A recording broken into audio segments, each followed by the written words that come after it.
उस टाइम पे मैं इंडिया में नंबर 3 पे थी आफ्टर पीवी सिंधु। तस्नीम मीर वो काफ़ी प्रॉमिसिंग है। इनकी आप अपने कोच का तो आप सब सीखते ही हैं और आप आगे भी सीखोगे। कोई इंजरी से जा रहा है ना कोई प्लेयर, तो वो कैसे अपने माइंडसेट को वापस लेके आया है। मैं ऐसा बोलूँ कि अब मोटिवेशनल वीडियोस देखो, ये सब वो सब मुझे नहीं लगता कि वह if your body is giving you signals कि नहीं नहीं होगा, तो आई थिंक कि कोर्ट में लड़ाई ही शुरू कर दी उन दोनों ने। प्रेशर जो रहेगा वो हमेशा फीमेल प्लेयर्स पे ही रहेगा। इतनी यंग एज में तो कोई करियर बनाने का किसी में भी सोचेगा नहीं। Like I have always been admiring Lin Dan. जैसे हम जूनियर्स लेवल पे खेलते हैं तो तब ये पॉसिबल है। जैसे बड़ी एकेडमीज है वहां पे तो कोचेस का ज्यादा ही चलता है। कोई भी प्लेयर है या पेरेंट्स है, उनको स्टेप बाय स्टेप जाना चाहिए। मैं खेलती थी तब मैं भी चाहती थी कि हम लोग साइना नेहवाल को हराए, ये सब। सर लोग थे, उन्होंने रात के 4 बजे तक टूर्नामेंट चलाई थी। हार होती है ना, वो सिर्फ एक एथलीट समझ सकता है कि 4 दिन तक वो डिप्रेशन में घूम रहा है कि मैं हार कैसे गया ये राइट चीज। राइट। सो आज की हमारे जो गेस्ट है उन्होंने जो जो अचीवमेंट्स कर रखे हैं ना, सिर्फ मैं उनकी थोड़ी झलकी दे देता हूँ आपको। बाकी सारी चीजें यहाँ पे मैं अपलोड कर दूंगा साइड में, आप देखते रहना। ऑल इंडिया जूनियर्स के अंदर वो विनर रह चुकी है, देन रनर अप भी रह चुकी है, देन 21st सब जूनियर नेशनल्स जो 2007 में हुए थे देहरादून में, उसमें वो थर्ड रह चुकी है। मल्टीपल टाइम्स वो रनर अप विनर बन चुकी है। देन सीनियर्स के अंदर भी रह चुकी है। मिक्स डबल्स के अंदर उन्होंने इतना अच्छा खासा परफॉर्मेंस दे रखा है। वेस्ट जोन इंटर यूनिवर्सिटी होता है, उसके अंदर वो विनर रह चुकी है। ऑल इंडिया सीनियर्स रैंकिंग, समझ रहे हो, सीनियर्स रैंकिंग, उसके अंदर वो थर्ड रह चुकी है। समझ रहे हो कितने लोग होते हैं इंडिया में, जब अगर अगर आप टूर्नामेंट देखने गए हो नेशनल्स, आपको आइडिया आएगा। उसके अंदर वो थर्ड आ चुकी है। नेशनल इंटर स्कूल होते हैं, उसके अंदर वो 2 बार विनर रह चुकी है एंड 1 बार वो थर्ड आ चुकी है। उनकी अचीवमेंट्स यहाँ पे आपको दिख ही रहे होंगे कि बहुत ज्यादा चीजें उन्होंने जीत रखी है। टॉप लेवल का बैडमिंटन उन्होंने परफॉर्म कर रखा है। तो प्लीज ये वीडियो पूरा का पूरा देखना। आपके जो भी इनसाइट्स, आपको ने जो भी चीजें सीखी पूरे वीडियो के अंदर से, एक प्लेयर की ओर से, एक प्लेयर का जो इनसाइट होता है वो टोटली अलग होता है। वो अभी कोच भी है, बहुत अपने फ्यूचर प्लेयर्स है ना उनको बना रही है, बहुत बढ़िया तरीके से सिखाती है वो। तो भाई प्लीज ये पूरे वीडियो को बहुत ज्यादा प्यार देना एंड जितने भी आपके जानने वाले लोग हैं, पापा मम्मी जितने भी लोग हैं, सारे लोगों को शेयर कर दो। एंड यस, आपके बैडमिंटन के रिलेटेड, अगर आप बैडमिंटन के रिलेटेड सीखना कुछ भी चाहते हो तो ये पूरा का पूरा पॉडकास्ट आपके लिए ही है। सो पूरा वीडियो देखना, आपको बैडमिंटन के रिलेटेड बहुत ज़्यादा इंसाइटफुल चीज़ें सुनने मिलेगी। एंड यस, एक कमेंट छोड़ देना आपको जो भी चीज़ें सीखने मिली पूरे वीडियो के अंदर। एंड उनका बोलते हैं ना कि आप उनके नाम से सर्च भी कर सकते हो, आपको उनकी जो कोचिंग है ना वहाँ पे आपको मिल जाएगी, आप उनके कोचिंग पे पूछ सकते हो। तो शुरुआत करते हैं बैडकास्ट के इस नए एपिसोड। ओके सो अंजलि, एक सिंपल चीज़ से शुरुआत करते हैं कि कोई भी एक प्लेयर होता है ना तो इंस्पिरेशन सारे लोगों की होती है। ऐसा नहीं होता है कि कोई ऐसे ही स्टार्ट कर दे बैडमिंटन या फिर कोई भी स्पोर्ट। तो आपको क्या इंस्पायर करता है, कुछ भी, मतलब आपने स्टार्ट करने का मीनिंग क्या था। जैसे लाइकवाइज मेरे जो डैड हैं, he is a SAI coach, SAI badminton coach. तो कभी मैंने ये नहीं सोचा था कि like I will make my career in badminton. तो स्टार्टिंग तो हमने सिर्फ वैसे ही नॉर्मल फन पर्पस या फिट रहने के लिए किया था। But initially my dad always use to tell me कि I have good strength, so I can be a good player. तो उसके बाद we started focusing on badminton okay as a career point. और उसके बाद तब इतना स्पोर्ट्स का इतना अवेयरनेस भी नहीं था और पता भी नहीं था। तो उसके बाद मैंने ग्रेजुअली स्टार्ट किया। And inspiration, like I have always been admiring Lin Dan okay. और एंड रॉजर फेडरर। यार दोनों खतरनाक प्लेयर्स हैं। ली चांग नहीं है। है पर फिर भी लिंडन का थोड़ा ज़्यादा स्वैग अलग है। है। वो रहता ही है। देखो आपने जो इंस्पिरेशन की बात की ना, तो उससे अंदर से एक चीज़ आती है कि कोई प्लेयर को आप जब भी देख रहे हो, कोई इंटरनेशनल प्लेयर है या फिर कोई भी किसी को आप खेलते हुए देखते हो ना, तो आपने जैसे लिंडन की बात की, तो कौन सी एक चीज़ है, सिर्फ एक, हाँ सिर्फ एक चीज़ है जो लिंडन को सारे प्लेयर से अलग बना देती है। उसका डिसेप्शन। ओके। एंड मुझे उसका गेम पैटर्न, गेम स्टाइल, मुझे उसका काफ़ी मतलब एल्योरिंग लगा। Aggressive so game I play की बात ऑलवेज, कर रहे हो आप मतलब। हाँ एग्रेसिव, और उसका जो डिसेप्टिव बैकहैंड साइड से जो डिसेप्टिव नेट नेट गेम है उसका, the okay flix. So okay. एक और चीज़ है कि जैसे सिंगल्स और मैं तीनों, हमारे कोच ने फोर्स इतना किया था कि तीनों खेल ले तू। तो सिंगल्स भी खेल लिया, मेरी गेम सिंगल्स की थी, मैंने मेंस डबल्स भी खेल लिया, कोई ऐसा प्लेयर दे दिया था मुझे कि वो स्मैश मारे उससे ना लगे ना, तो मुझे बोल रहा है कि तेरी वजह से हुआ। तो डबल्स की तो ये चीज़ होती है। तो आपने दो, मैं मिक्स भी खेल चुका हूँ, हाँ, तो आपने दोनों के अंदर टॉप लेवल पे देखो, आप कोई भी चीज़ पूछ लो कि हार्डवर्क प्लेयर्स बहुत ही ज़्यादा करते हैं, बट जो दो एक साथ चीज़ें करनी ना, अभी इंटरनेशनल में भी है एक दो प्लेयर्स है थाईलैंड के जो मिक्स डबल्स भी खेल रहे हैं, मेंस डबल्स भी खेल रहे हैं, तो एक एग्जॉस्टिंग चीज़ हो जाती है कि आपको कोई एक चीज़ में फोकस करना ही पड़ता है। तो एग्जांपल अगर श्रीकांत किदम्बी का दो, तो वो पहले सिंगल डबल्स प्लेयर थे, उनके भाई के साथ खेलते थे, एंड फिर उनको चेंज करके सिंगल्स में लाया गया। तो आप या मैनेज कैसे करते थे कि दोनों के दोनों कैसे करना है, सिंगल्स और मिक्स डबल्स? ये सब मैनेज जैसे हम जूनियर्स लेवल पे खेलते हैं तो तब ये पॉसिबल है, बिकॉज आई ऐसा मेरा मेरा पर्सनल एक्सपीरियंस है। तो मुझे ऐसा लगता है कि जब आप अंडर 15 के हैं या 17 के हैं तब यू कैन प्ले 1 और 2 इवेंट्स। फिर उसके बाद वंस यू क्रॉस अंडर 17 तो उसके बाद मतलब आप अपना माइंडसेट बना सकते हैं कि आप कौन सा इवेंट खेलना चाहेंगे, लाइक जिसमें आप मोर कंफर्टेबल है, आइदर यू और आइदर योर कोच। जैसे बड़ी एकेडमीज है वहां पे तो कोचेस का ज्यादा ही चलता है। हाँ, even if any player wants to be a singles player, but coach को लगता है कि उसमें टैलेंट, डबल्स का टैलेंट ज्यादा है, तो ही ऑटोमेटिकली स्विचेस हिम और हर इनटू डबल्स और मिक्स डबल्स। तो वो प्लेयर से ज्यादा कोच ही बता पाएगा। क्योंकि जैसे श्रीकांत की बात आपने की, हम लोग जब ऑल इंडिया खेलते थे तो he use to play mix doubles with one of my friend, she is very good okay, friend, and she was rank 2 in singles, Manisha करके उसका नाम है। ओके, उसके साथ वो खेलता था मिक्स डबल्स, और हम लोग उसको देखते आए हैं उन दोनों की पेयर, बिकॉज वो टॉप पे थी। वो अंडर 17 19 में वो आइदर वो फाइनल्स खेलते थे, या तो वो विनर होते थे या तो रनर अप रहते थे। उसके बाद आफ्टर क्रॉसिंग 19 आई थिंक, उसके बाद उसने सिंगल्स में स्विच किया। एक चीज़ जो मुझे क्वेश्चन होती है ना हमेशा, कि कोई भी प्लेयर है ना, कोई भी प्लेयर, तो उसको अंदर से तो चीज़ें होती है कि यार मुझे तो यही करना है, मुझे यही खेलना है, अंदर से एक प्लेयर का होता ही है हमेशा या कि मुझे सिंगल्स राइट। ही खेलना है। बट होता ही है कि कोचेस बताते ही हैं कि मैंने क्लियर बोल रखा था कि मेरी गेम सिंगल्स की है सर, तो वो बोल रहे हैं कि नहीं, ये दूसरी जो ये लेडी है ना वो बढ़िया खेलती है, प्लीज़ उसके साथ एक बार पैर करके देख। तो अब पहले ध्यान में नहीं होता है कि उनके साथ खेल के आपकी होगा नहीं होगा, हमारे दिन में तो ये होता है कि खेलने को बोल रहे हैं सर, खेल लेते हैं। फिर वो बोलते हैं कि अब आप स्टेट लेवल पे खेलने जाओ इनके साथ, तब आपकी दिमाग में मतलब जैसे आपने तो आपके भाई के साथ ही खेला है, तो वो चीज़ ही अलग हो जाती है कि वो बात करने तो आप डायरेक्ट बात कर सकते हो। बट जब आप कोई भी जैसे रैंडम कोई भी एक प्लेयर है, तो उसको मतलब स्टेट लेवल या नेशनल लेवल पे खेलने जाना है, उसको लग रहा है कि वो सिंगल्स प्लेयर है, ठीक है, बट उसके कोच उसको स्टेट और नेशनल्स में मिक्स या फिर डबल्स, मेंस डबल्स कोई भी खेलने को बोल रहे हैं। तो आप क्या रिकमेंड करने को बोल रही हो कि उसको कोच से बात करनी चाहिए या फिर कोच की सुननी चाहिए, क्या आप क्या बोल रहे हो? मेरा ऐसा रिकमेंडेशन है कि उसको एक बार कोच से बात करना चाहिए। उसको कोच को बताना चाहिए कि उसका किस में इंटरेस्ट है। उसके बाद he should discuss with his coach. उसके बाद म्यूचुअली डिस्कशन, कोई भी कंक्लूजन पे आके दे कैन डिसाइड।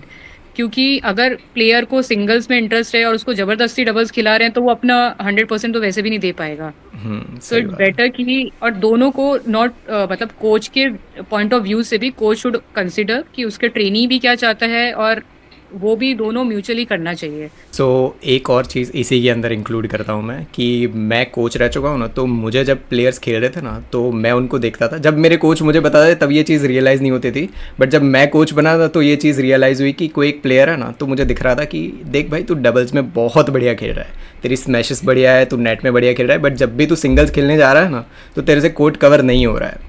तो मैं जब उससे ये चीज़ बोलूँ ना, तो उसके दिमाग में यही चीज़ होती थी कि नहीं सर, ये नहीं है, मतलब हम मैं फ्रेंडली रहता था, तो उनके जवाब ऐसे सामने से होते थे।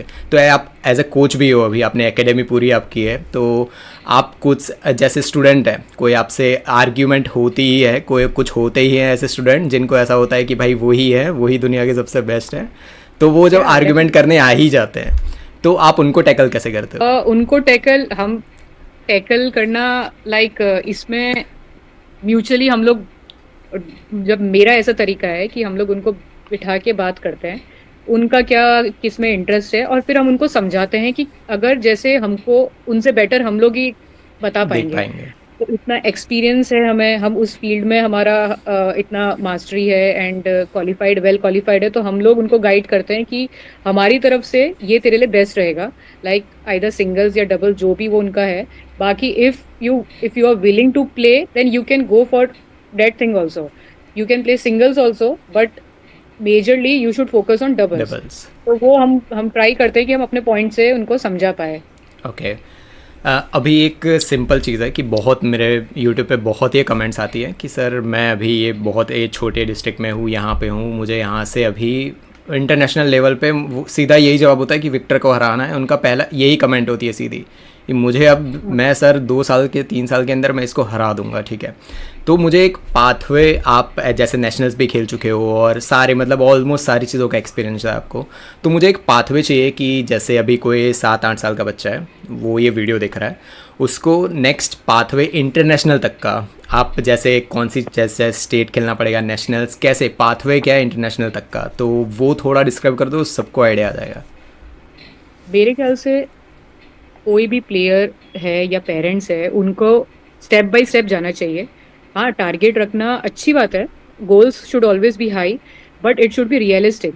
तो स्टार्ट करना चाहिए उनको क्लब लेवल से, क्लब के बाद उनको डिस्ट्रिक्ट से, फिर डिस्ट्रिक्ट के बाद स्टेट, फिर नेशनल, और धीरे धीरे धीरे ही करके प्रोग्रेशन होगा। ऐसा नहीं है कि, हाँ हम भी चाहते हैं कि हम, जब मैं खेलती थी तब मैं भी चाहती थी कि हम लोग साइना नेहवाल को हराए, ये सब वो अच्छा है गोल्स सेट करना, but it should be step by step. Okay. तो ये है। ओके, सो इसी के अंदर एक और चीज़ है कि जैसे स्टेट्स में कुछ 5 लोएस्ट जो होते हैं ना, वो सिलेक्ट होते हैं प्लेयर्स, ठीक है। तो उन 5, जैसे गुजरात स्टेट की किसी और स्टेट के साथ टूर्नामेंट्स हैं, एंड ये तो इंटर स्टेट वाली होती है, बट जैसे नेशनल्स, ओपन नेशनल्स भी होते हैं कि कोई भी BAID बना दो और ओपन नेशनल्स खेलने जा सकता है। तो उस वो रिकमेंड करोगे आप, या फिर वो स्टेट में पहले जीत जाओ उसके बाद नेशनल्स खेलने जाओ, क्या रिकमेंड करोगे आप? मेरा रिकमेंडेशन ये रहेगा मेरे ट्रेनीज को लेके कि पहले वो स्टेट्स खेले, उनको थोड़ा आइडिया आए, उसके बाद हाँ, कि अगर वो जैसे टॉप 3 या 4 सेमीफाइनलिस्ट भी है, तो उसके बाद they can try for all India. क्योंकि अगर वो स्टेट में ही परफॉर्म नहीं कर रहे हैं तो ऑल इंडिया का कंपटीशन तो बहुत ज़्यादा ही है, तो उनका खाली में पैसे, फाइनेंशियली भी उनको एक स्ट्रेस बर्डन रहेगा।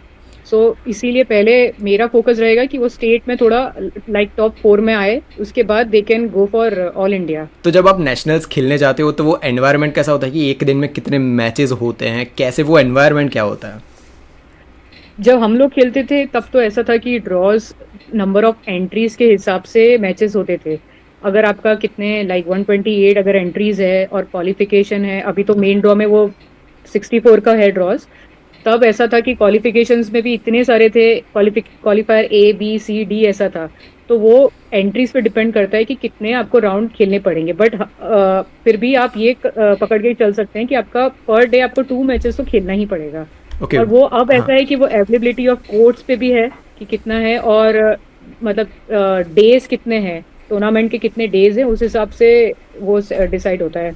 उस दिन ऐसा हुआ था कि 8 कोर्ट थे वहाँ पे टोटल, एंड जो सर लोग थे उन्होंने रात के 4 बजे तक टूर्नामेंट चलाई थी वो वाली। तो जो अच्छे प्लेयर्स हैं वो तो कंप्लेन करेंगे ही कि सर मुझे इतनी ज़्यादा क्यों मैचेस खेलनी पड़ रही है, जो हाँ, मतलब मैंने खुद भी खेला क्वालिफिकेशन। था वो तो, सुबह क्वालिफिकेशन। 4 बजे। हाँ, क्वालिफिकेशंस हैं तो उनको ऐसा, उनको खेलने से मतलब होती है, बट जो अच्छे प्लेयर्स होते हैं उनको ये चीज़ पे फोकस होता है कि यार मैं कल रिकवर करके खेलने कैसे आऊँगा।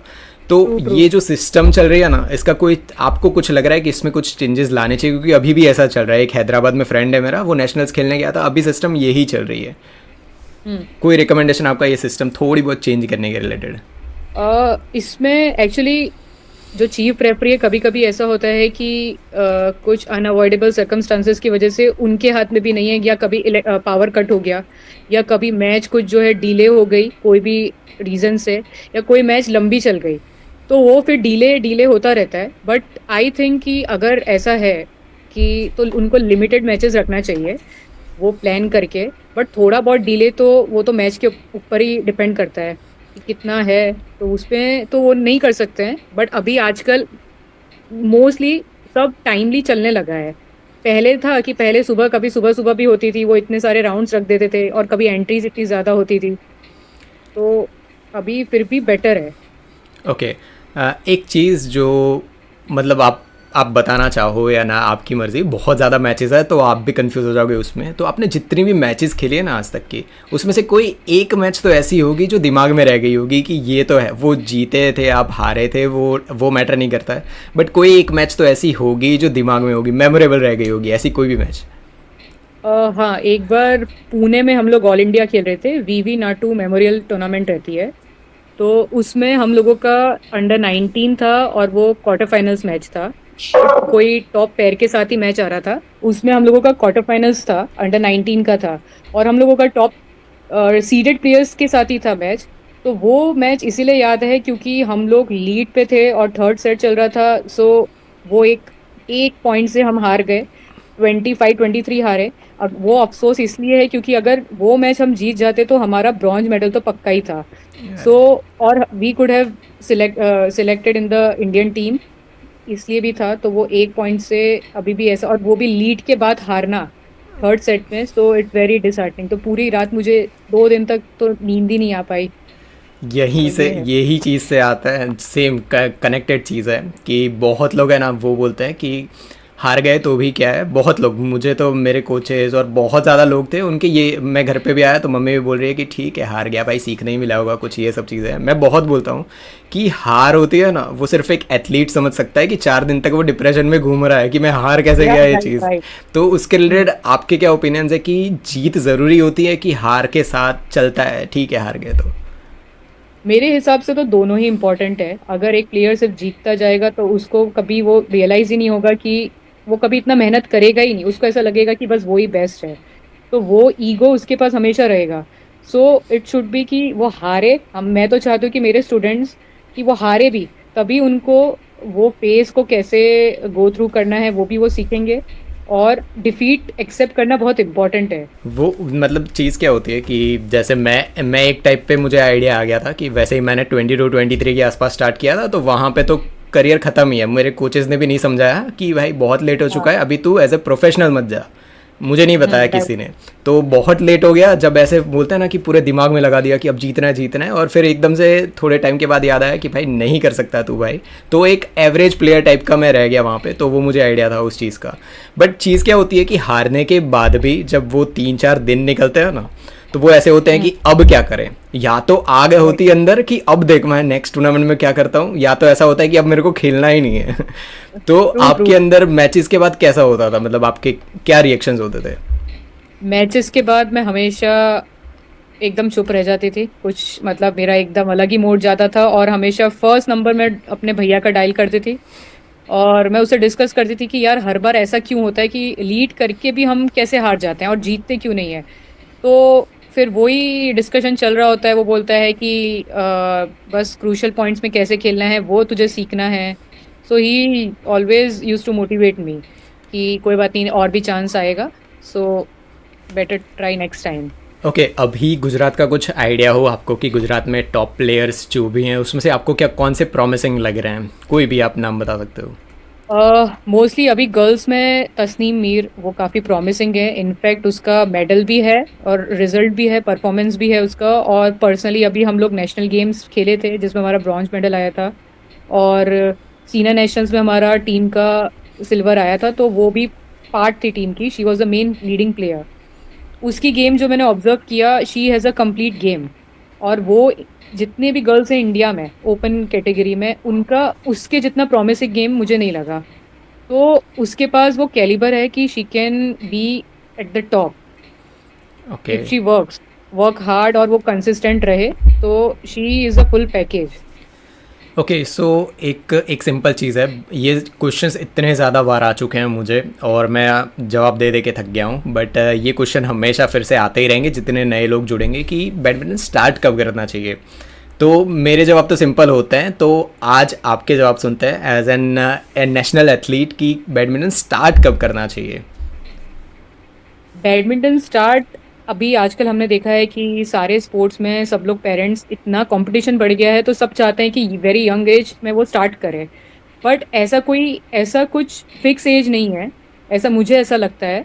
लाइक हाँ, 7-8 में से जब वो 7 इयर्स के हैं they can start playing, but they should just play for fun. ऐसा नहीं है कि हाँ बस उनको करियर बनाना ही है उसमें, क्योंकि जितना हम प्रेशराइज करेंगे तो उतना बच्चों पे भी स्ट्रेस आता है। और आई थिंक कि एक टाइम के बाद like when they cross 11th 12th तब उनको थोड़ा मेच्योरिटी आता है। तो उससे पहले उनको सिर्फ हाँ, if they are engage in the sports और उनको अगर मन कर रहा है, इच्छा है, तो कर सकते हैं। क्योंकि काफी ऐसी भी एक्सेप्शनल स्टोरीज भी हैं इंडियन बैडमिंटन में, जिन्होंने 15 के बाद स्टार्ट किया और उन्होंने परफॉर्म भी किया। क्योंकि इवेंचुअली जो रिजल्ट मैटर करता है वो सीनियर्स में ही करता है। जूनियर्स में भी करता है, बट जितना इम्पोर्टेंस सीनियर्स में मिलता है उतना जूनियर्स में नहीं है। मतलब जितना फेम वो सब है, वो सब सीनियर्स में मैटर करता है। और ओके। जूनियर्स में आते हाँ। आते एक ओवर एज वाला भी फैक्टर आ जाता है, वो तो सब बहुत कॉमन है इंडिया में। तो इसीलिए और कितने पेरेंट्स उस वजह से क्विट भी करा देते, क्योंकि they don't have that much patience. अभी जो मतलब मेरे साथ जब मैं खेलता था तो एक स्टूडेंट था, 12 या 13 के आसपास का ही था। बहुत बड़ा, बहुत बढ़िया प्लेयर, बढ़िया है मतलब कि वो मतलब बोलते हैं सारी चीज़ों में परफेक्ट, ऑलमोस्ट परफेक्ट। तो हम्म। 9th 10th आया उसका, तो उसके पापा बोल रहे हैं कि अब तुझे पढ़ाई करनी पड़ेगी साथ में। तो वो बोल रहा है ठीक है पापा मैं कर दूंगा। 90s लाता था वो परसेंट, 90s%, उससे कम नहीं आते हैं उसके। तो वो उसके बाद भी उसके पापा बोल रहे हैं, वो जी अच्छा खासा जीता जूनियर में, ठीक है। उसके पापा ने बोला कि अब साइंस लेनी है, अब ख़त्म है तेरा बैडमिंटन का करियर, अब तू आगे नहीं जाएगा। वो मुझे आके बोलता है कि भैया मुझे पापा आगे जाने नहीं दे रहे हैं, तो मैं क्या करूं। मैंने बोला मैं बात करता हूं। तो बोल रहे हैं कि कुछ नहीं होने वाला इसका, इसके अंदर वो भले गुजरात भी जीत जाए या इंटरनेशनल भी जीत जाए, तो भी मेरे लिए तो यही मैटर करता है कि वो अगर मेडिकल में भेजना चाहते थे उसके पापा उसे, तो बोल रहे हैं मेरे लिए वो ही चाहिए और कुछ नहीं चाहिए। तो ऐसे बहुत ज़्यादा बोलते हैं ना कि एग्जांपल्स हैं इंडिया में, मैंने तो बहुत देखे हैं। तो आपके मदर फादर्स जो हैं, पेरेंट्स हैं, उन जैसे आपने बताया कि आपके पापा तो कोच ही थे, तो वो तो समझते ही हैं। तो मम्मी के क्या राइट। रिएक्शंस होते थे इन सब चीज़ों में? मेरे मॉम भी स्टार्टिंग से she was very supportive. In fact मेरा 3 बार सर्जरी हुआ है। एक बार एसीएल हुआ है, एक बार मेनिस्कस का हुआ है, और एक बार कुछ कार्टिलेज का कुछ था इशू। तो मुझे ऐसा होता था कि पता नहीं मैं कर पाऊंगी कि नहीं। उसके बाद से मैंने सिंगल्स, उस टाइम पे मैं इंडिया में नंबर 3 पे थी आफ्टर पीवी सिंधु। उसके बाद मैंने फिर डबल्स में स्विच किया, बिकॉज सिंगल्स में कमबैक करना बहुत डिफिकल्ट लग रहा था। और बट मुझे ऐसा हो रहा था एक बार के लिए कि आई शुड स्टॉप, बट मेरे घर वाले दे आर इतने लेवल तक वो सपोर्ट करते थे कि they never asked me to quit. They always pushed me कि हाँ, इंजरी के बाद भी you can if you have strong mindset. तो उन्होंने तो ऑलवेज दे वर सपोर्टिव।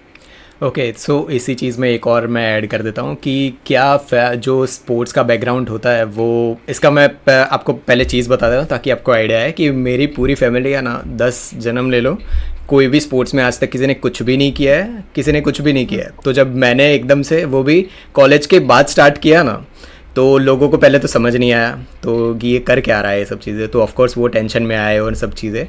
तो दो टाइप के पेरेंट्स होते हैं कि जैसे आपके पहले ही स्पोर्ट्स के रिलेटेड थे ही पहले से, तो वो हैं। एंड दूसरे वो होते हैं जो कॉरपोरेट में ही उनकी लाइफ गई है। और तीसरे भी होते हैं जो बोलते हैं कि सिर्फ मेरे को इसको गवर्नमेंट ही करवानी है। तो ये जो दूसरे जो दो पेरेंट्स हैं ना, उनको आप कोई छोटा सा मैसेज, क्योंकि बहुत सारा पेरेंट्स भी फॉलो करते हैं यूट्यूब मेरे बेड एस पी चैनल को, कि वो लोग मुझे बोलते हैं कि बेटा क्या करवाना चाहिए मेरे बच्चे को और वो सब कुछ। तो आपका क्या मैसेज रहेगा उनके लिए? मेरा मैसेज तो ये सिंपल है कि बच्चों को जिस चीज में इंटरेस्ट है वो चीज वो करे तो काफी आगे जा सकते हैं। बट हाँ, but being a parent obviously आपको टेंशन रहेगा उनके करियर का, but you can always guide them. But अभी यंग एज में उनको जिसमें इंटरेस्ट है तो वो कर सकते हैं। बट बाद में मेरे हिसाब से खेलने के साथ साथ स्टडीज भी उतनी ही इम्पोर्टेंट है। काफी काफी कोचेस ऐसे हैं जो अपने स्टूडेंट्स को और उनके पेरेंट्स को ये इन्फ्लुएंस करते हैं कि आप उनको डमी स्कूल में ऑप्ट कर दो या उनकी पढ़ाई छुड़वा दो, you just go blindly with sports. तो वो मुझे ऐसा फील होता है कि I never ask my trainees to leave studies, because I know the value कि कितना इम्पोर्टेंट है इन एजुकेशन। बिकॉज आप अगर पढ़े लिखे होंगे तो कहीं ना कहीं आप कुछ ना कुछ तो जॉब कर करके लोगे। अपना गुजारा कर लेंगे। बिकॉज एक सर्टेनिटी नहीं है कि आपका इसमें बैडमिंटन में होगा या कोई भी होएगा। स्पोर्ट्स में होगा। सो इक्वली बैलेंस करना आना चाहिए। और कितने इंस्पायरिंग स्टोरीज ऐसी भी है जिसमें प्लेयर्स ने, बच्चों ने दोनों चीजों को मैनेज करके भी they are top in their respective fields. Okay, so इसी के रिलेटेड थोड़ा एक क्वेश्चन है कि जैसे एक फाइनेंशियल फ्रीडम नाम की चीज़ होती है कि आपको पता होना चाहिए कि आपके पैसे क्या कर रहे हो आप, ठीक है। तो एज एन स्पोर्ट्स पर्सन की जो यंग एज पे जो स्टार्ट करते हैं ना, तो पहले तो बैडमिंटन है ही एक्सपेंसिव स्पोर्ट, बहुत एक्सपेंसिव है। या कि आपने एक फेदर तोड़ा वो 200 रुपये का है। मैंने किसी को बोला, मैंने एक शॉर्ट अपलोड की थी कि बैडमिंटन बहुत ही एक्सपेंसिव स्पोर्ट है, बहुत लोग परस्यू ही नहीं कर पाते। तो कमेंट्स ऐसे आए कि कभी ये सिखाए कि ये स्पोर्ट्स कैसा होता है, वो होता है। मैंने बोला ये चीज़ नहीं है। वो उनको ऐसा लगता है कि वो शॉप पे मिलते हैं ना 10 रुपये वाली वो शटल, उससे हाँ, हाँ। बैडमिंटन खेला जाता है। तो उनको समझ नहीं आया, मैंने उनको जवाब भी नहीं दिया चीज़। तो मेरा क्वेश्चन ये है कि एक्सपेंस जो है, तो वैसे ही बहुत ज़्यादा लोग पहले ही छोड़ देंगे कि भाई नहीं होने वाला मेरा, और पेरेंट्स भी छुड़वा देंगे कि इतने पैसे कहाँ से होंगे। तो उसका कोई ऑल्टरनेट सॉल्यूशन आपको लग रहा हो कि इसका कोई भी सॉल्यूशन, कि कोई एक बोलते हैं जिनके पास बहुत कम पैसे हो ना, वो भी बैडमिंटन परस्यू कर पाए। अ, जैसा आपने बोला कि बैडमिंटन एक्सपेंसिव गेम तो है, जैसे मेरे डैड तो गवर्नमेंट एम्प्लॉय थे, तो उनकी भी फिक्स सैलरी आती थी। उन्होंने भी मुझे भी खिलाया, मेरे ब्रदर जो हैं वो भी नेशनल तक खेले हैं। उन्होंने वो एक गवर्नमेंट सैलरी आपको पता ही है कि कितनी होती है, 40-45 जितना होता है। उसमें उन्होंने मुझे खिलाया और इतना मतलब कि मुझे इतना कैलिबर बनाया कि मैं इंटरनेशनल भी मैं कभी अपने मतलब जब मैं इंडियन टीम से सिलेक्ट होती थी मैं तभी उसी में से गई। एक्स्ट्रा अपने एक्सपेंसेस में कभी मुझे भी जाना वो नहीं लगा क्योंकि मुझे अपने घर की कंडीशंस भी पता है। तो मतलब मेरे हिसाब से कि आप अगर कहीं भी आपके डिस्ट्रिक्ट में कहीं भी बैडमिंटन कोचिंग चल रहा है, तो आप एक बार जा सकते हैं क्योंकि काफ़ी कोचेज़ ऐसे भी हैं कि जो सिर्फ़ मनी ओरिएंटेड नहीं है, वो टैलेंट भी देख के भी करते हैं। तो अगर वो बच्चे में टैलेंट होगा, तो वो डेफ़िनेटली कोच आगे आके हेल्प करेगा, हेल्पिंग हैंड्स रहेंगे उसके, कहीं से भी वो स्पॉन्सरशिप लाएगा। तो काफ़ी कोचेज़ ऐसे भी हैं, जैसे डीके सेन सर हैं, लक्ष्य सेन के पापा, उनको हम पर्सनली जानते हैं क्योंकि हमारे फैमिली रिलेशंस हैं। वो भी काफ़ी कितनी बार उनके भी जैसे जो ट्रेनीज़ थे, वो इतना एफ़र्ट नहीं कर पाते थे, तो वो भी उनको लगता था कि अगर हाँ, ये इसमें टैलेंट है, तो वो उनको स्पेशली ट्रेनिंग फ़ी सब फ्री रखते थे। और आज वो जो आप देखेंगे कितने उनके जो स्टूडेंट्स हैं, वो मोस्टली सब टॉप पे चल रहे हैं और सब लोग आज प्रकाश पादुकोण अकेडमी में ही हैं। तो मेरे हिसाब से कि अगर आप में टैलेंट होगा, तो कहीं न कहीं से आपके पास रास्ता निकल आएगा। ओके, यहीं पे छोटी चीज़ है कि कोच कैसे पहचाने। देखो ये बहुत बहुत इंपॉर्टेंट चीज़ होती है कि लोग समझते नहीं है। मुझे एक कमेंट ऐसी थी कि मैं कुछ भी नहीं करना चाहता, मुझे डायरेक्ट नेशनल्स खेलने हैं, मुझे कोच नहीं चाहिए, कुछ नहीं चाहिए, मुझे ऐसा बता दो कि मैं जाऊँ कोई एकेडमी में, मैं अकेला खेलूँ, अकेला प्रैक्टिस करूँ और डायरेक्ट नेशनल्स खेलने जाऊँ। तो मेरा वहाँ पे भी कमेंट था कि कुछ भी हो जाए पहले कोच ढूंढो। तो आपसे क्वेश्चन ही सिंपल मेरा है कि कोच होता है ना, वो अच्छा और बुरा दोनों होता है। तो ये कोई हुँ। एक 7-8 साल का बच्चा है वो तो नहीं पहचान पाएगा, जब पर उनके पेरेंट्स जब उसे रखने जाएंगे ना वहाँ पे, उसको वहाँ पे एडमिशन देने, तो कैसे पता कर पाए कि ये बढ़िया कोच है, मेरे बच्चे को संभाल लेगा आगे। वो स्टार्टिंग में तो देखिए ये चीज़ तो पता चलेगी नहीं। एक बार आप कुछ महीने आपको उनके साथ कोच के साथ भी स्पेंड करना पड़ेगा, उसकी ट्रेनिंग आप देखने के बाद ही आप यू कैन फिगर आउट कि क्या इस कोच पे हम ट्रस्ट कर सकते हैं कि नहीं? क्योंकि एवरीथिंग टेक्स टाइम, आपको उस पे ट्रस्ट गेन करने में भी टाइम लगेगा। तो कोच पे ट्रस्ट आपको तभी होगा जब आप उसके साथ टाइम स्पेंड करेंगे। ऐसा फ़ील लगता है। सबके अपने-अपने डिफरेंट ओपिनियंस हैं। ओपिनियंस होता है। ओके, आपने कभी भी जब मैचेस खेलने गए हो ना, कहीं पे भी, नेशनल्स हो, इंटरनेशनल हो, कहीं पे भी, आपने एक चीज़ फील किया गया कि फेवरेटिज्म हो रहा है क्लियर, कि शटल आउट जा रही है बट जो जज है ना वो बोल रहा है नहीं इन है, वो क्लियरली आप जाके आर्ग्यूमेंट कर रहे हो अंपायर से कि भाई इन है, भाई क्लियर आंखों के सामने गिरा है, बट आपको क्लियरली नोटिस हो रही है कि सामने वाला जो भी प्लेयर है या फिर कोई भी है वो जान रहे हैं आगे, और उनकी जब बातें हो चुकी है, ठीक है। तो ये आपने कभी मतलब कोई मैचेस में हुआ है आपके साथ ऐसा कुछ भी? हाँ, काफ़ी बार हुआ है, मतलब स्टेट्स में भी हुआ है, नेशनल्स में भी हुआ है, but you can not overrule the decisions of umpires. काफ़ी बार ऐसा भी हुआ है कि उनके एक डिसीजन ने पूरी गेम चेंज करी है, बट उसमें बस यही हम लोग सीख सकते हैं कि जो है यू हैव टू एक्सेप्ट, क्योंकि आर्ग्यूमेंट करके भी कुछ होने नहीं वाला है। तो आपको बस क्योंकि ओवररूल तो वो करेंगे नहीं। हो सकता है मे बी जो फ्रेशर्स है, जैसे स्टेट लेवल पे काफी फ्रेशर्स अंपायर्स भी होते हैं, वो थोड़ा सा भी अगर कोई एग्रेशन दिखाए प्लेयर तो वो डर के मारे या प्रेशर में आके भी डिसीजन चेंज करते हैं। बट ऑल इंडिया में तो वेल क्वालिफाइड कोच अंपायर्स रहते हैं, तो वो पॉसिबल नहीं है। इनफैक्ट अभी स्टेट लेवल में भी सारे क्वालिफाइड ही रखने लगे हैं। तो पहले की बात थी जब बच्चों को भी इसमें अंपायर में बना देते थे, सॉरी इसमें हाँ, कि ये तू वो। कर ले भाई, ये हाँ मैच चल रही है इसके अंदर अभी कर दो। ओके, इसी में हाँ, आता है लाइव कि जगह पे था। कोचेज़ होते हैं ना, जो कोचेज़ उनके कोई ना कोई फेवरेट होते ही हैं। और इसका शिकार मैं हो चुका हूँ, तो मुझे आइडिया है इस चीज़ का। तो कोच के फेवरेट होते ही हैं कि ये मेरा फेवरेट है, तो दूसरे उससे 10 टाइम्स भी बेटर होंगे ना, तो उसको आगे ही भेजेंगे, उसको दूसरे को आगे भेजने वाले हैं। तो ये आपको कभी फील हुआ है ये चीज़, जब आपको मतलब आपने प्रैक्टिस की, या फिर कोई दूसरे कोचेज़ हो, या फिर कोई भी एग्जांपल कहीं पे भी आपको? इसमें थोड़ा मैंने कम एक्सपीरियंस किया होगा, क्योंकि मैंने पूरा अपना प्लेइंग करियर मेरे डैड के अंडर ही किया है। बट हाँ, जब ऑल इंडिया में जैसे हम लोग टॉप 5 में थे, नेशनल रैंकिंग था, तो हमारे इंडियन कैंप्स लगते थे। तो तब होता था कि जो कोचेज हैं, वो कुछ कोच है जैसे के लोग हैं, बच्चे हैं, तो उनको ही ज़्यादा उन पे ज़्यादा स्पेशल अटेंशन देंगे। तो फेवरिज्म तो रहता ही है। इनफैक्ट वो तो सबके लिए कह सकते हैं कि एक सॉफ्ट कॉर्नर भी रहता ही है। टू बी ऑनेस्ट, कभी ऐसा होता है कि अभी फिलहाल ऐसा है नहीं, बट कभी इन फ्यूचर हो सकता है कि किसी के लिए हमें सॉफ्ट कॉर्नर हो, तो हम चाहेंगे कि हाँ, और उसमें हमको लगे कि वो टैलेंट है, तो हम डेफिनेटली चाहेंगे कि उसको हम थोड़ा एक्स्ट्रा अटेंशन दे के करा पाए। मोस्टली कोचेस ऐसे डिनाई करेंगे, but being a coach I know कि मेरा खुद का भी ऐसा होता है। तो वो ह्यूमन नेचर है। नहीं, पर वही चीज़ वहीं पे क्वेश्चन आ जाता है ना, कि कोच को आइडिया होता है कि ये मेरा जो फेवरेट है ना, उससे ये दूसरा बंदा है ना, वो 10 टाइम्स बेटर है। तो वहीं पे आ जाती है ना चीज़ कोच की, कि नहीं भाई तू बेटर है, भले मैं फेवरेटिज्म करूँ, वो अलग ही चीज़ है, वो तो होता ही है, वो चीज़ सब में होता है। आपने जैसे नहीं बोला, हम्म। ह्यूमन नेचर है। बट जो अच्छा प्लेयर है ना, उसको दबाने की कोशिश, या फिर ऐसी चीज़ें आपने कहीं पे भी नोटिस की हो, क्योंकि नेशनल कैंप्स के 2-3 मेरे फ्रेंड्स थे, उन्होंने ये चीज़ें बता रखी है कि जब वो खेलने जाते थे, उनको क्लियर है वहाँ पे, उन्होंने बताया कि जो दूसरे कोचेस बताने आ रहे हैं उनको सिखाने नहीं आ रहे हैं, बात करने नहीं आ रहे हैं, उनको क्लियरली ऐसा लेफ्ट आउट फील करवाया था उन्होंने। तो वो चीज़ आपको क्या लग रहा है कि क्या करना क्या चाहिए कोच को यहाँ पे? मेरे हिसाब से मुझे ऐसा लगता है कि इम्पोर्टेंस कोच को सबको देना चाहिए, बिकॉज प्लेयर्स आपके पास एक ट्रस्ट से आ रहे हैं, तो आपको इम्पोर्टेंस देना चाहिए। हाँ, अगर आपको लग रहा है कि ये स्टूडेंट आपका वीक है, वो उस इजीली कैचअप नहीं कर पा रहा है, तो आप उस पर अटेंशन दे के उसको करवा सकते हैं। बट ये किसी को कोई बेटर है, आप किसी को डाउन करें, वो तो एथिक्स के अगेंस्ट है। बट सबके अपने अपने एथिक्स है। मैं ऐसा personally I wouldn't recommend anyone. तो ये मेरा पर्सनल ओके, व्यू है। स्टेट के जो कैंप्स होते हैं, स्टेट कैंप्स होते हैं, देन नेशनल कैंप्स होते हैं, उसको थोड़ा एक्सप्लेन कर दो कि कोई प्लेयर है ना, कोई भी प्लेयर अभी कि वो जीत गया है स्टेट पे, उसकी पहली दूसरी टूर्नामेंट है, वो स्टेट पे जीत चुका है, अच्छा खासा उसने परफॉर्म कर दिया है, तो अब उसको जाना पड़ेगा कैंप्स में, वो है ही स्टेट के कैंप्स और नेशनल्स पे। तो उसके लिए कुछ बता दो कि उसे क्या क्या चीज़ें ध्यान रखनी चाहिए, और कैंप्स में मेन चीज़ होती क्या है, वो सारे लोगों को थोड़ा एक्सप्लेन कर दो।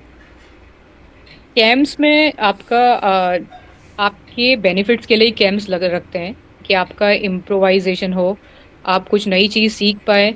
क्योंकि जैसे हमारे गुजरात में भी कैंप्स के लिए बाहर से जो इंडिया के बेस्ट कोचेस हैं, जैसे संजीव सचदेवा सर हैं, हाँ। इतने एक्सपीरियंस कोच हैं, इंडियन टीम के साथ भी काफ़ी बार गए हैं, वो उनको बुलाते हैं ताकि वो अपने आइडियाज़, अपने व्यूज़, वो सब आपसे शेयर कर पाए और आपको राइट डायरेक्शन में गाइड कर पाए।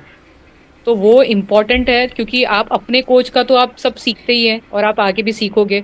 बट आपको अगर कोई डिफरेंट चीज़ सीखनी है और इतने हाईली क्वालिफाइड कोच से, तो इट्स अ ग्रेट अपॉर्चुनिटी। तो वो उसके इम्पोर्टेंस काफ़ी है। ओके, इंजरी जो चीज़ होती है ना, इंजरी वो पहले तो जो एंकल ट्विस्ट होती है, वो तो सबसे बेसिक में आता है कि वो तो होना ही है। आपने करियर चूज़ किया बैडमिंटन का, तो आपके एंकल ट्विस्ट होने ही वाले हैं, कुछ भी हो जाए।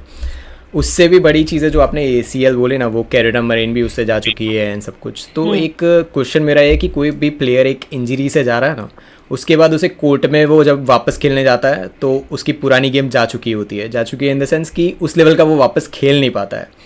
तो हम्म। आप क्या रिकमेंड करोगे कि कोई इंजरी से जा रहा है ना कोई प्लेयर, तो वो कैसे अपने माइंडसेट को वापस लेके आए? माइंडसेट, पहली बात तो ये है कि काफ़ी प्लेयर्स ऐसे हैं कि इंजरी के बाद जो अच्छा खेलते थे, उन्होंने इंजरी के बाद उन्होंने क्विट कर दिया है।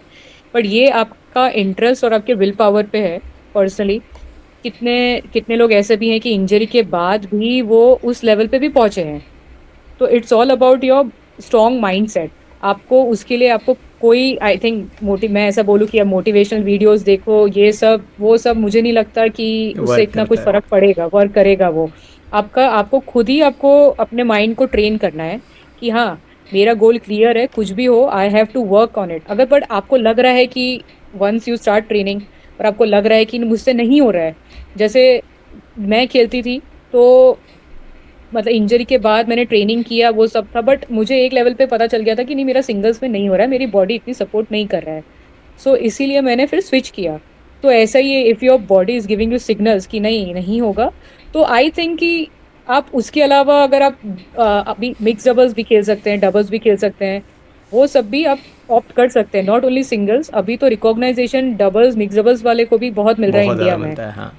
हाँ, यहीं पे पहले का आता है, टाइम अलग था। हाँ, यहीं पे चीज़ आती है कि आपने मिक्स डबल्स खेला है, वो भाई के साथ खेला है आपने, ठीक है। तो मिक्स डबल्स में जैसे आपको कभी भी कोई भी एक ऐसा माइंड में कभी भी चीज़ नहीं आई कि कब पार्टनर किसी और के साथ एक बार पैर करके देख लेते हैं, क्योंकि बहुत पार्टनर चेंजेस होते ही हैं। तो उसके अंदर आपका कभी भी माइंडसेट आया ऐसा कि पार्टनर चेंज करके देख लेते हैं? मेरे पास एक्चुअली ऑनेस्टली बोलो तो ऑफर्स भी काफ़ी थे, मेरे भैया से भी काफ़ी बेटर प्लेयर्स पार्टनर्स के ऑफर्स थे। बट आई ऑलवेज वांटेड कि मेरा भाई, कि मैं भैया के साथ टीम में, गुजरात टीम में सिलेक्ट हूँ और इंडिया मतलब सॉरी नेशनल्स, स्टेट को नेशनल्स पे रिप्रेजेंट करूँ। तो ये मेरा गोल था कि मैं चाहती थी कि मैं भैया के साथ उसको भी, हम लोग सेम टीम में सिलेक्ट होके and we represent our state in nationals. तो इसीलिए हमेशा से मेरा ये क्लियर ही था कि मुझे खेलना है तो भैया के साथ ही खेलूंगी मैं।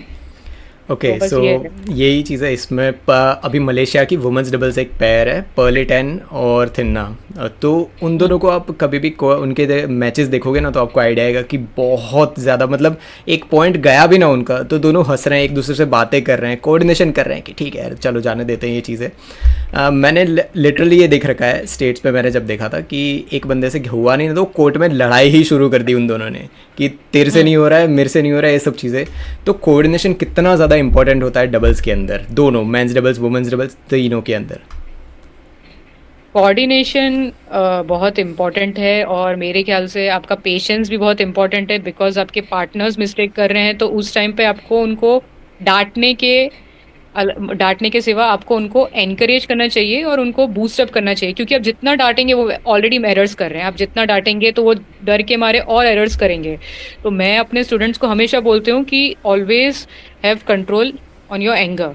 आप अपने पार्टनर को बोलो हाँ कोई बात नहीं, हो जाएगा, you talk communicate in between, और उसके बाद you just play. Mix doubles जो है ना, मिक्स डबल्स के अंदर तो उसमें मेजोरिटी जो मेरे फेवरेट्स हैं, जेंग हुआंग चाइना के हैं वो। तो वो है ना, वो ऑलमोस्ट जितनी भी पूरी रिलीज होती है ना, उसमें जेंग पीछे से उनके अटैक्स इतने पावरफुल होते हैं कि सामने वाला उसे डिफेंड ही ना कर पाए। वो ऐसा नहीं है कि एक दो स्मैशेस लगाए और वो रुक गए वहाँ पे।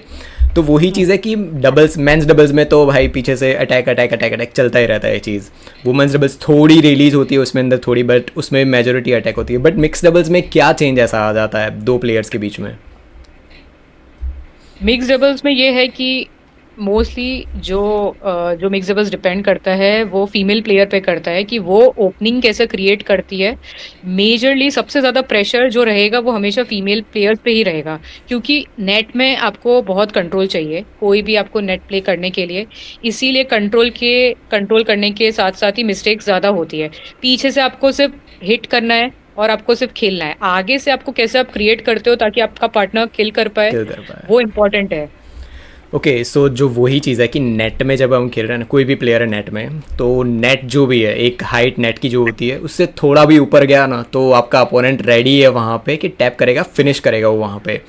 तो वहाँ पे जो, मतलब मुझे माइंडसेट जानना है कि जब भी कोई भी प्लेयर है, मेल या फीमेल जो भी आगे खड़े हैं, वो नेट पे जब खेलने जा रहे थे उसके माइंड में वैसे तो बहुत ही माइक्रो सेकेंड्स होते हैं, तो डिसीजन लेने होते हैं ना, तो उसके अंदर चल के आ रहा होता है माइंड में कि ये शॉट लगा दूं या फिर लिफ्ट ही कर देता हूँ ना एक बार, कि अटैक करने दे उनको, क्योंकि लिफ्ट गई तो सामने वाला अब अटैक करने वाला है, हमारी उनके पास चले गई पूरी गेम की। तो जो फ्रंट में जो प्लेयर खेल रहा है उनका माइंडसेट कैसे चलता है कि अब मैं करूँ या कौन से शॉट्स लगाऊं यहाँ पे? जैसे मैं आगे से खेलती हूँ तो मुझे हमेशा से एक थोड़ा-सा एक फ़ियर रहता है कि अगर मैं टैप के लिए गई, टैप आउट चले गया या नेट पे स्ट्रक हो गया, तो उसके लिए कभी-कभी बहुत बार ऐसा फ्लक्चुएटिंग माइंड भी आता है, जैसे जैसे हम डबल माइंड कहते हैं, कि हम नेट पे रखना है कि लिफ्ट करना है, वो हमें समझ में नहीं आता और फिर काफ़ी बार ऐसा होता है कि कन्फ्यूजन में अपोनेंट के हाथ में चला जाता है और फिर वो वो पॉइंट चला फिनिश जाता है। करेगा। वहीं पे चीज़ आती है कि जैसे आप अच्छे प्लेयर हो नेट में, ठीक है, बट आपके सामने जो प्लेयर है ना, तो वो आपसे बहुत ही ज़्यादा नेट में और बढ़िया प्लेयर है, तो फिर हुँ। क्या आप रिस्क लेते हो नेट पे खेलने का, या फिर आप ट्राई करते हो कि नहीं अब पुश करूंगी मैं पीछे? तो वही है, जब हमें लग रहा है कि कोई सामने से इतना डोमिनेटिंग है, तो उसमें या तो आइदर वी लिफ्ट या तो हम फिर पैरेलल स्टार्ट करते हैं, बीच में पुश रखने का, कीप वाला। और मोस्टली सेफ साइड के लिए लिफ्ट ही करते हैं कि हाँ, अगर कभी पैरेलल भी उसने अगर मैं मारा, उसने पकड़ लिया, एंटिसिपेट कर लिया तो। तो सो वी गया always point. Go for lift option के अलावा बचता नहीं है, but if you have a good control, तो आप वो कर सकते हो, आप वो कन्वर्ट कर सकते हैं, अटैक अपने पास ले सकते हैं। ओके अंजलि, तो आप वैसे कोच हो, आप प्लेयर, सारी चीज़ें आपने ऑलमोस्ट सारी चीज़ें कर रखी है, तो कोई भी यंग प्लेयर है ना अभी जो अभी शुरुआत करना चाहता है, उससे आपकी क्या मतलब, आप उसे कोई भी मैसेज क्या देना चाहते हो कि कुछ भी बैडमिंटन के रिलेटेड? मैं उनको ये मैसेज देना चाहती हूँ कि always always follow your passion.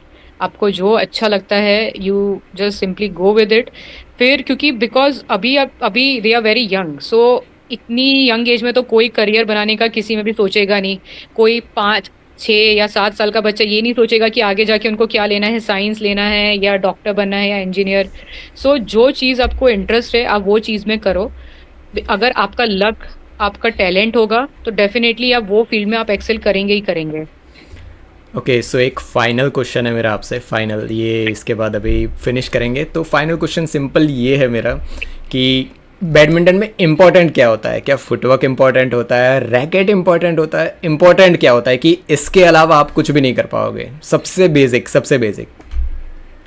Badminton में बेसिक तो ऑब्वियसली रैकेट इम्पोर्टेंट, फुटवर्क सबसे इम्पोर्टेंट है। आप किस तरीके से अप्रोच करते हैं शटल के लिए। और सबसे इम्पोर्टेंट मुझे ऐसा लगता है कि आपका स्पीड एंड्योरेंस भी है, क्योंकि इतनी आपको कंसिस्टेंटली रैली खेलनी है, वही पेस से, फास्ट पेस से। तो इट्स अ मिक्सचर, सारे एलिमेंट्स, सारे मोटर एलिमेंट्स जो हैं वो सब इम्पोर्टेंट है। स्ट्रेंथ आपको चाहिए, अच्छा स्ट्रोक्स एग्ज़ीक्यूट करने के लिए। तो मेरे हिसाब से सब कुछ इक्वल। बैडमिंटन एक ऐसी गेम है कि जो वेल बैलेंस्ड है और आपको सारे कंपोनेंट्स आपको उसमें चाहिए ही रहेंगे, जो भी इम्पोर्टेंट है।